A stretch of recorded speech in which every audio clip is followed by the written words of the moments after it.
Does it ever happen to you to see yourself in the mirror, to watch those eyes you know so well, to stare at your image and suddenly realize you're not able to answer the question, who am I? Well, you're not alone out there. We are not alone. This little and brief story talks about this, and to do so, it tells of a pair of glasses and the person that carries them. The large glasses and a friendly smile are some of the features one notices when first meeting Cinzia Lorandini. Her glasses show a curiosity and an enthusiasm confirmed by her voice as soon as she begins to talk about her life. Professor of History of Economics at the University of Trento, Lorandini divides her days between many activities: teaching, research, family, and the university's choir. But let's take a step back. It's 2014 and Mom Cinzia, Professor Lorandini, is facing one of the most intense periods of her life. Michele, known by everyone as the young researcher, is already 5 years old and has an amount of energy he surely inherited from his mother. Little Giacomo is about to see the world for the first time, which in the meantime he observes through his mother's glasses.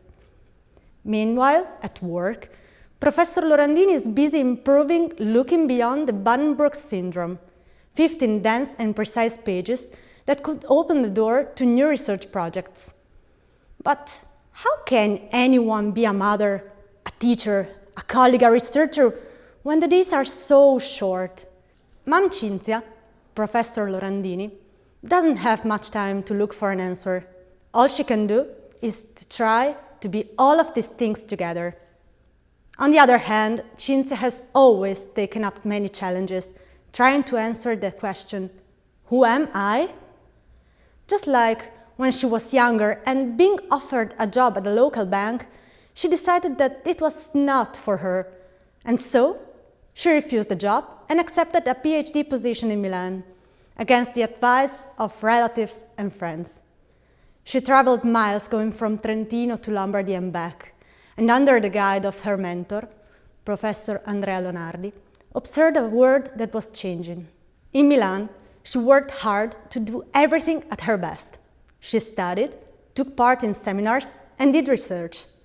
And who would have guessed that a woman coming from a small mountain village and a regular family would have gone so far?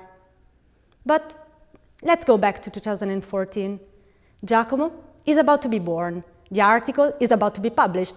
The world seems even more hectic than usual, and Lorandini has no time left for her passions, the mountains and books. Everything seems too much for her, but every time things get complicated, she smiles. Like when she told me about that perfect double birth. Looking Beyond the Buddenbrook Syndrome is published on an important journal. Giacomo is a clever and curious kid, and Michele is growing up so fast. Mom Cinzia, Professor Lorandini, has finally enough time to read, to take part in the rehearsals of the academic choir, and to hike up the mountains. Cinzia matures together with her sons, Michele and Giacomo, and develops her self-awareness.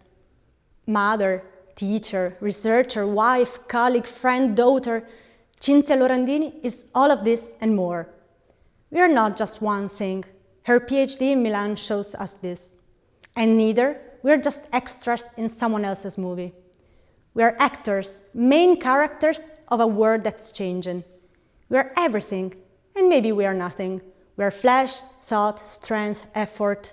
But most of all, we are the body that carries those glasses that let us look at ourselves in the mirror and ask that annoying but fundamental question: who am I?